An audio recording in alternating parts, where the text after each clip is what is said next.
Hi, welcome everyone. Tonight we're playing Shadowrun Encounters. This is a little publicised push-your-luck dice game from Catalyst Game Labs.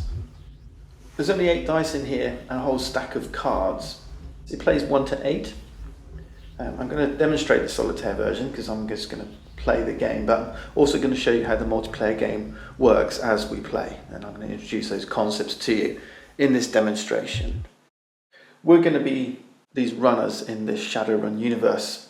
Our aim is to recruit Shadowrunners, potentially, to help us defeat encounters using our dice.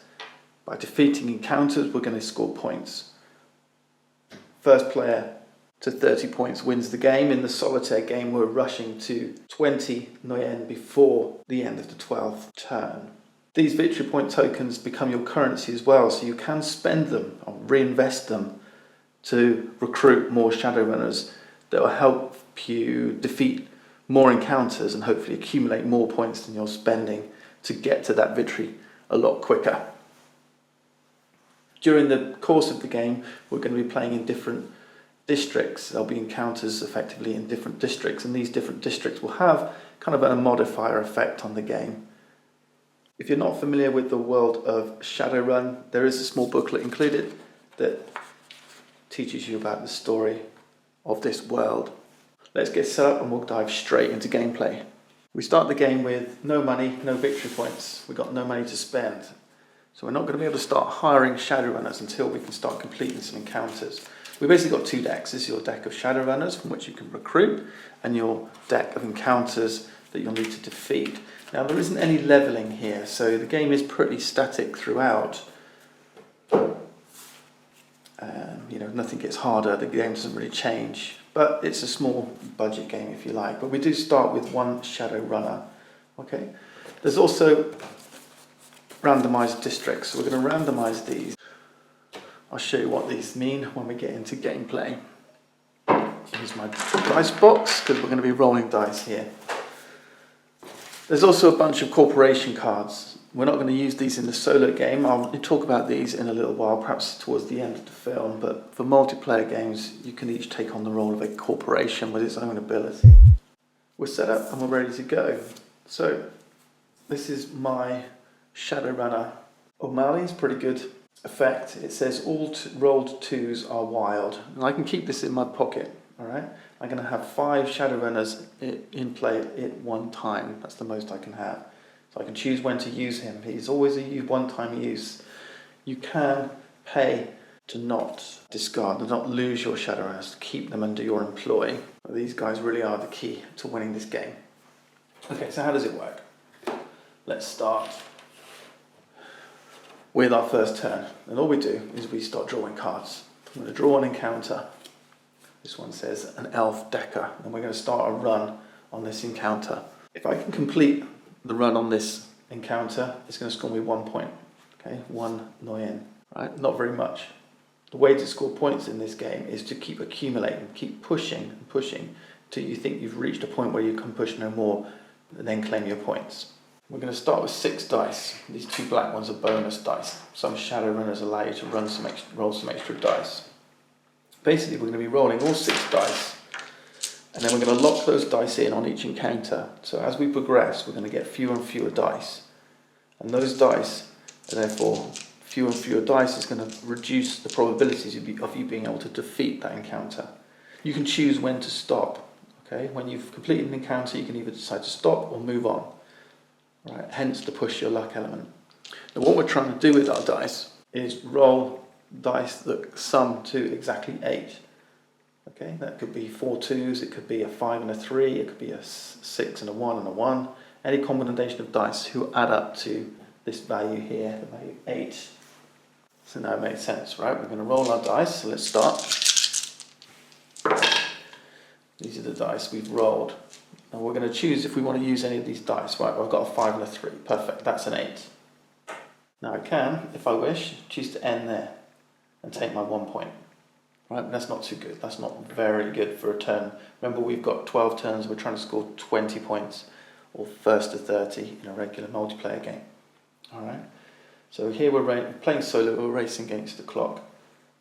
So I'm not going to take the 1 point, I'm going to push on.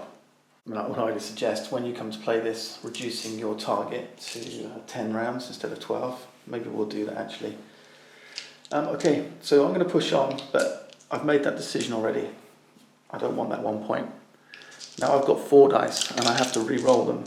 Okay, so my chances are lower. But remember, I've got O'Malley who I can use. All 2s are wild. They can use them for any value. All right, let's push on. Let's roll. And we've got Renraku Red Samurai.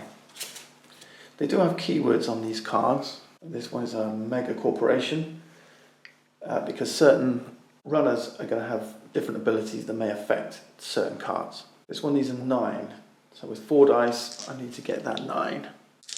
Now, it may be that I bust. If I bust, if I can't get a combination of 9 on 4 dice, I get nothing and my turn's over. We start again. Alright? But I'm okay. I've got a 5 and a 4 or a 6 and a 3. So there's a couple of ways of doing it. I've only got 2 dice left now. So we're potentially pushing our luck. If I push my luck and I manage to use both dice for that third encounter, what I can do is called an escalation. Because I've run out of dice, but I could still push on. And what that does is it unlocks all your dice and you start a second column. This is where you start to score big. You score 1 Nguyen for every encounter you defeat in the first column, but you score 2 Nguyen for every encounter you beat in that second column. So there's a good incentive for going for that escalation. It's early days though, and I want to get some money in the bank, so I don't think I'll push on at this stage. I'm going to take the money and end my turn. We unlock all our dice, we score our 2 points, and we proceed to the next turn. Now if this were a multiplayer game, then we'd be moving on to the next player. What's interesting in multiplayer is if we had carried on and failed, the next player could, if they can choose to start again, start fresh and begin their own run, or they could do something called a BetaSteal, and that's where they may have some Shadowrunners that makes them feel that they stand a better chance of continuing this run. So before the next player starts and clears everything away, they can say, actually, I'm gonna BetaSteal, and they get to carry on. They discard the failed encounter, the one that the last player did, and they carry on where this player left off, and they try and do better. I quite like this idea, the idea that even if you fail, you can kind of try and encourage your opponents to take an extra risk themselves. Okay, let's start our new run. When you're playing solo, you can't BetaSteal, so if you do fail, then you failed. That's the end of it. Okay. Incidentally, before we move on, this is the rotate district icon. If one of the locked or failed encounters has this icon, then we rotate the district. So what that means is this one goes on the bottom and we get the new one, the Renraku Arcology. The ability on this one was, or the effect on this one was, all Shadowrunners cost +1 to hire. Normally it's going to cost us at least 2 Nguyen to hire a new Shadowrunner. But with that district in, 2 wouldn't have ever been enough. But now we're in the Renraku district of Seattle, and this one says at the start of your turn, roll a d6 and compare to these results. 1 human, 2 elf, 3 dwarf, 4 orc, 5 troll, 6 metahuman. Randomly flip face down 1 Shadowrunner with the indicated keyword if it matches what was rolled. Okay, so that's at the start of our turn. So let's push on. Let's roll a die first. So we've got a troll, so anything other than a 5, we rolled a 4, so we're good. Okay, let's flip our first encounter. Now the other thing we can do at this stage, if we wish, we can choose to recruit another Shadowrunner. So after revealing the encounter but before rolling dice, we have the option of flipping up a new Shadowrunner. If it costs 2 Nguyen, we have to buy it. If we haven't got 2 Nguyen or more, then we can't reveal, we can't try and buy. We must have at least 2 already. Okay? If it costs more than 2 Nguyen, we can choose not to pay and not to buy the Shadowrunner. Right? as it is. I'm going to keep my money for now. I'm quite happy with the 7. So let's roll our 6 dice. This is a 7 to beat. Okay, we got a 4 and a 3. That'll do it. And yeah, we're going to push on. Light assault copter. This is also a 7. I feel pretty confident with a 7. It'd be quite nice to be able to escalate. Let's invest. We've got 2, so let's reveal a Shadowrunner and see if we can buy. It costs 4, so we can't. Arctos here costs 4, and it has this other symbol here that shows you that you can't retain it. If you spend your Shadowrunner, use this ability, it's going to cost you 3 yen to keep it, otherwise it gets discarded. This one you can't choose to pay and keep. The other thing is that this encounter here is a tech encounter, and Arctos has a special ability when encountering techs. It says apply +1 to a single die roll. Okay, so Arctos, the elf, is better facing techs.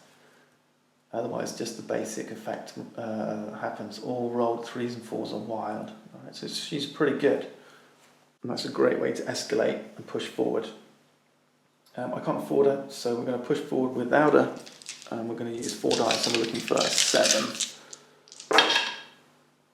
Oh no, that's not so good. We got 4, 5, 6, 7, 3 dice. I could use my troll and make that to, say, a 3 and do that on its own. Or I could use all 3 dice. Well, I'm not going to be able to move forward with just 1 die, am I? Let's do it. Let's try and push for... Let's do it. Let's use my troll. I can't afford to keep him because I've only got 2 yen, so this is going to get discarded. And we'll turn that 2 into a 3, and we'll keep our 2 dice. And then we'll reveal another encounter. 7 would be good. A 3. Interesting. This one's a drone strike. I've got 2 dice, and I'm looking for a 3. So I've got 1 in 3 chance of getting the 3. It's better than that though, because 2 and 1 also counts. So let's pull another Shadowrunner just to see what we can do. It costs 2, I have to buy him. Okay, nothing I can do about that. I have to buy Cayman. Let's see what he does. Apply +2 to a single die roll. That's made my odds a little bit better, because now a 1 would do it as well. Okay, let's see how we do. Looking for a 3. Oof! I got my 3. And I've still got 1 dice left. Interesting, interesting. Do I stop or do I push? That's 3 yen. So we push on. Let's push our luck. It may bust, but hey, let's see what happens. It's a 4. So I need a 4 or a 2. This is a 50-50 chance here. And this is going to change districts. 4 or a 2 I'm looking for. 1 in 3. Ah, it's a 5. I've busted. Nothing I can do to that. So I pushed it too far. No joy. Away they go. Okay, and then the district shifts. We've got the Orc Underground. This one says, once per run, Orc, Troll, Shadowrunners may apply +1 to a single die roll. This does not force a discard of the Shadowrunner. It can be used in any combination with any other Shadowrunner abilities. So that was Orc or Troll, which I don't have. I've got a human. Right, let's start our next run then.